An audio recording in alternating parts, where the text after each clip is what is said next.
Good afternoon. Just update on our team. Came out of our bye week.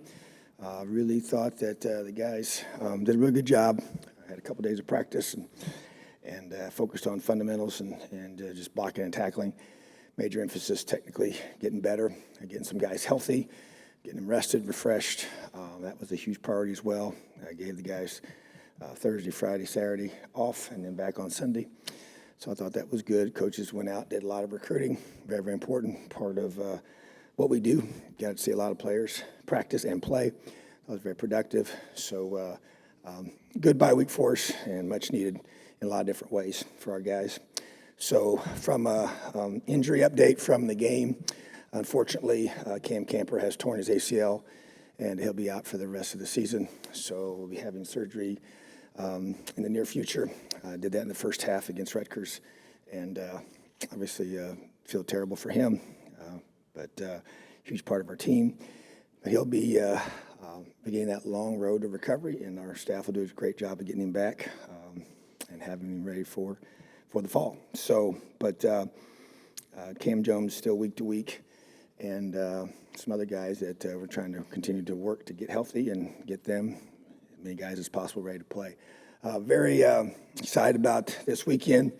Anytime you have a chance to play one of the best teams in the country, it's an awesome thing to have them here at home. And Coach Franklin continues to do a tremendous job. They're at Penn State, a very, very talented football team in all three phases, and a team that we play every single year and have to find a way to do our very, very best to be able to come out with a win on Saturday. So very, very talented football team that has come into Bloomington, and excited to see what they can draw out of us in a positive way. Questions? I recognize I'm asking for state secrets to some extent here, but with the bye week, the chance maybe to rest some guys, give some guys more reps in certain situations in practice, and now maybe an injury or two, are there some guys that maybe weren't playing as much before the bye week that you could see these last 4 weeks getting on the field a little bit more? Yeah, the thing I focused on was rehab, reps, and rest. And you had guys in different categories. Some guys needed to rehab, injuries. Some guys needed to just flat-out rest. We didn't practice them at all. Some of our older guys that played a lot of snaps.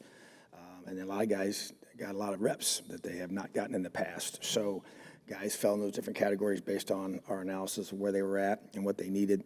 And just think a lot of the younger guys, I think a guy like Phillip Dunham kind of comes to mind.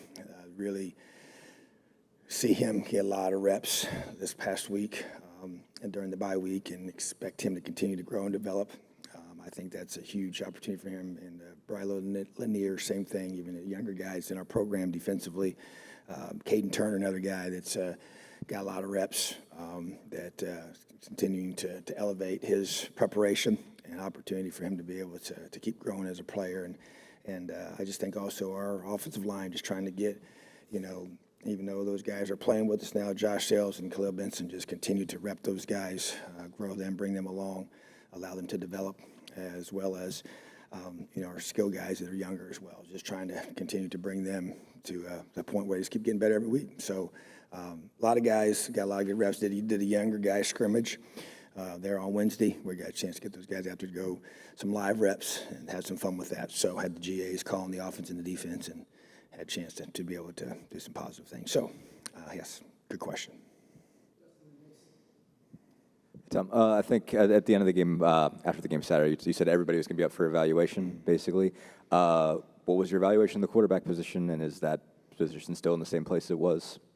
Yeah, we're definitely going to be able to look at all that, already done that, and we will move forward with that position, and I guess we'll have to see how that plays itself out, when it comes to game day. But at the same time, every position, as I said, is up for evaluation, and that was the case, and we're just trying to find the best combination to be able to give us a spark on offense and allow our guys to be able to move the football and score points. So didn't do that in the second half.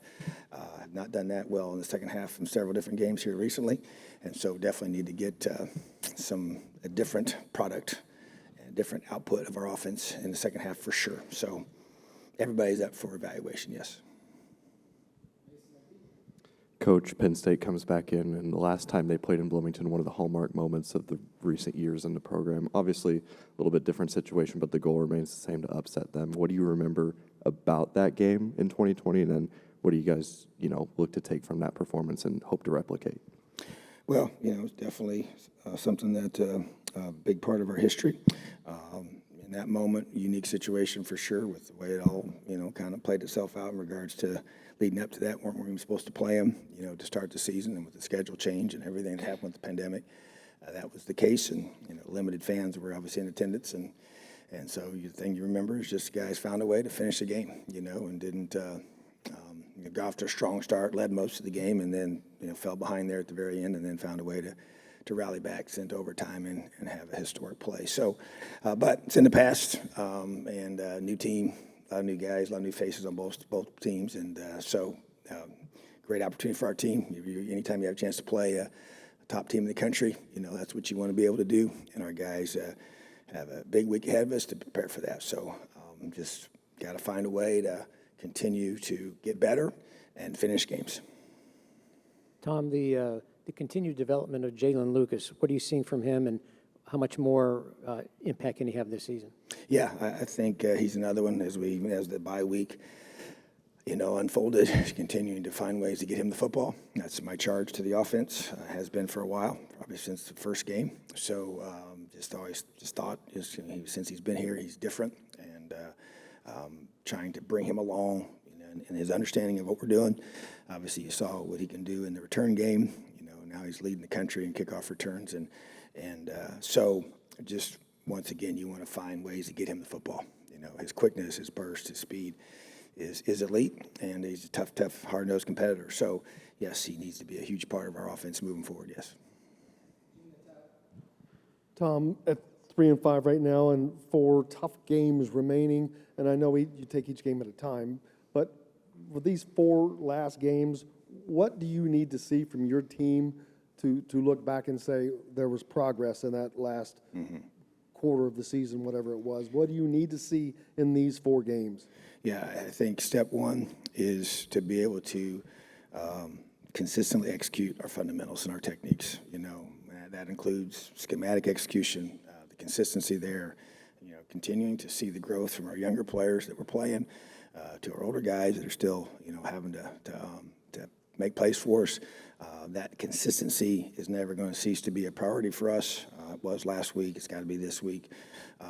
And I think, to me, it's about coming out of the second half and finishing, and I think that's something that we didn't do in our last couple games, that we had opportunities to do that. And even though our conference games have come down to the fourth quarter, we haven't found enough ways to make plays to finish those games the way we want them to. So just want to see that fight, that finish, the execution at those critical times. And so that's never going to cease to be a priority, and continue to, make changes. We got to make changes, whatever we got to do schematically, personnel-wise, what do we need to do to be able to get ourselves in that position. So, and you just want to see younger guys develop as well. Some guys are going to get opportunities because of some guys being dinged up, and already have had those, and I want to see them rise up and have a great finish to the 2022 season. Coach, I think Taiwan was just talking about how basically the bye week you guys used obviously to get healthy, but also to kind of focus on the mental side of things. What, as a coaching staff, have you guys emphasized that maybe just to make sure that guys aren't mentally checking out, that they're staying locked in, they're staying focused on the rest of the season? Oh, there's no question, and I think it's a huge priority and something you talk about and don't shy away from, and don't fail to address. I think that has been the focus without question, just using various videos, just various information that I utilize, and I think it's powerful for your mind, and I know our minds are very, very powerful, and I know that seasons can get hard and frustrating, and when you play the schedule we play, and you got to find a way to win those close games, and we haven't recently, it is frustrating, So, but you also you find out who who you can really count on, who you can depend on, and he's one of those guys. Guys just keep fighting, and we got a whole bunch of those guys on this team, and so that's where you rely on that. You rely on that leadership. I've challenged our coaches to identify guys in their position rooms, and we're going to be able to do that here this week, and to be able to rely on that component of our program, our leadership that's all in place here, which allowed us, I thought, to practice really, really well. The two bye week practices, which can sometimes be challenging, especially in that situation and coming off another tough loss. And so I think our culture,